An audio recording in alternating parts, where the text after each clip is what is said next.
ꯈꯨꯔꯨꯝꯖꯔꯤ ꯌꯦꯡꯕꯤꯔꯤꯕ ꯄꯨꯝꯅꯃꯛꯄꯨ ꯆꯦꯅꯦꯜ ꯑꯁꯤꯒꯤ ꯑꯍꯥꯟꯕꯗ ꯇꯔꯥꯝ ꯅꯣꯛꯆꯔꯤ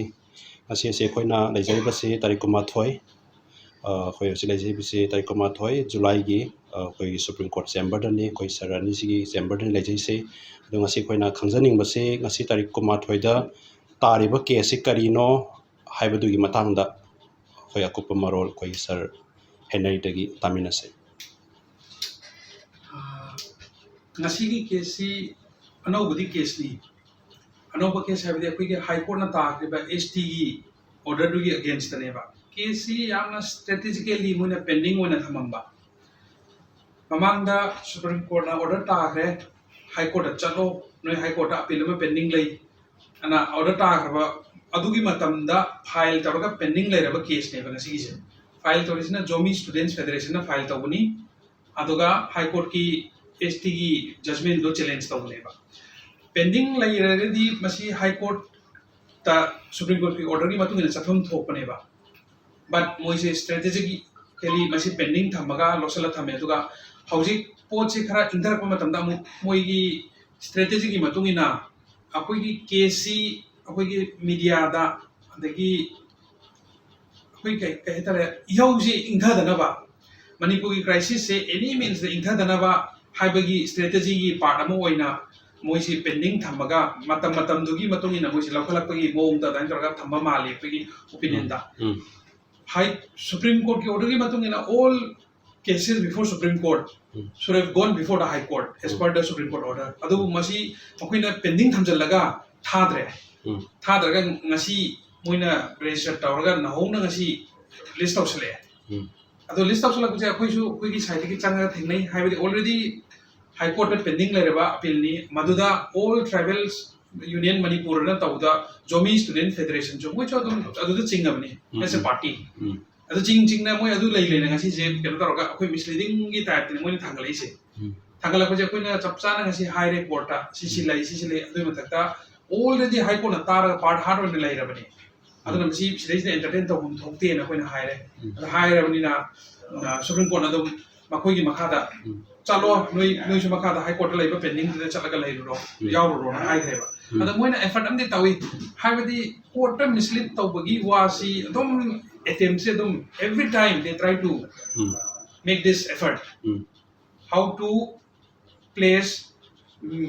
manipulative misleading facts before court adu ngasi su moi high court ta keno tawbasi keno tawdi court habigi as supreme court na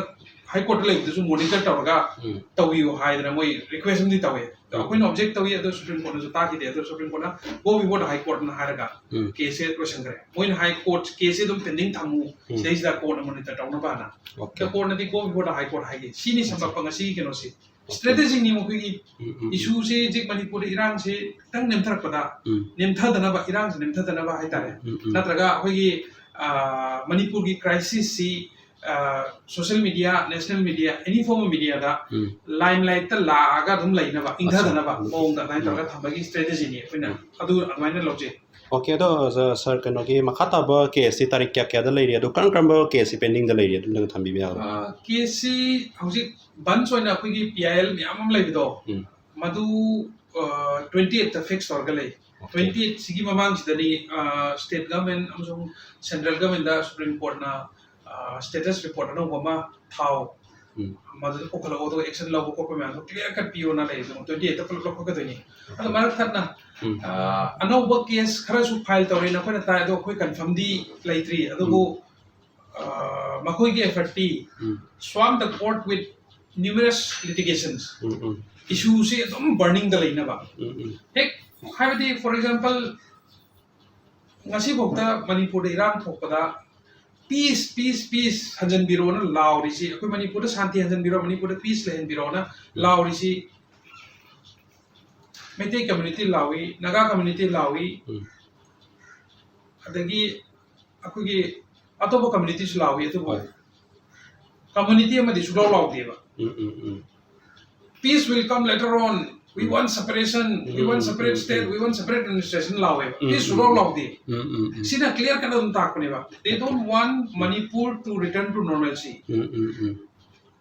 till the time they achieve their goal they want Manipur to be kept burning. Aduna Manipur gi issue si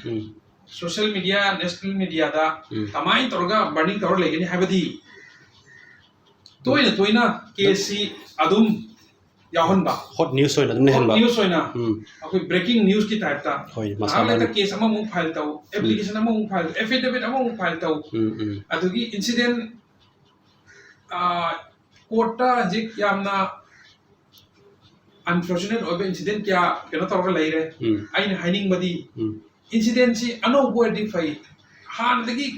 more than almost 2 months all over incident mi ham si akoigi every side ki condemn tawdana leiraba incident si akoigi strategy ama oina akoigi khudakta viral amu na hongna channel laga issue se amu na mai honba hoi si ma tawba lay adubo akoi court ki mamangda leibani na sigi matang le koi kya public domain da kya koi opinion comment pinning dre kunipan lage ba kunipan stage da hearing ni matamda chap sana koi thengna jagani okay adubo myam na gyan tabi ga tabdi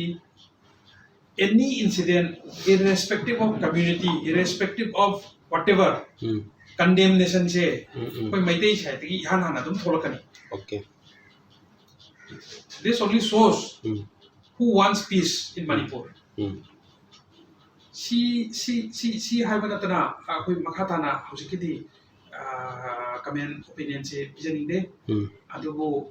myam ni ngadam di kunipan da hearing ama chauna lagi asigi chap chaba keno se keno to yimina si state amasung central government na kari status report file tarke status report kari lagi de habido myam ek file tarpada myam khamina si okay masini ngasi khoigi date 21 July gi ngasi gi hearing Supreme Court as a thagi badugi matangda marik chumba pham thambigre aduga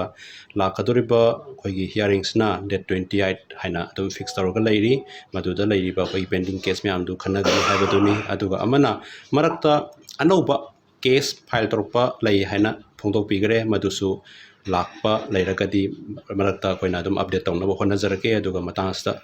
haijaning basi yengbiriba punampo amukana kurumjari haiba waisi hajaraga matangsta tension jage thagasari punampo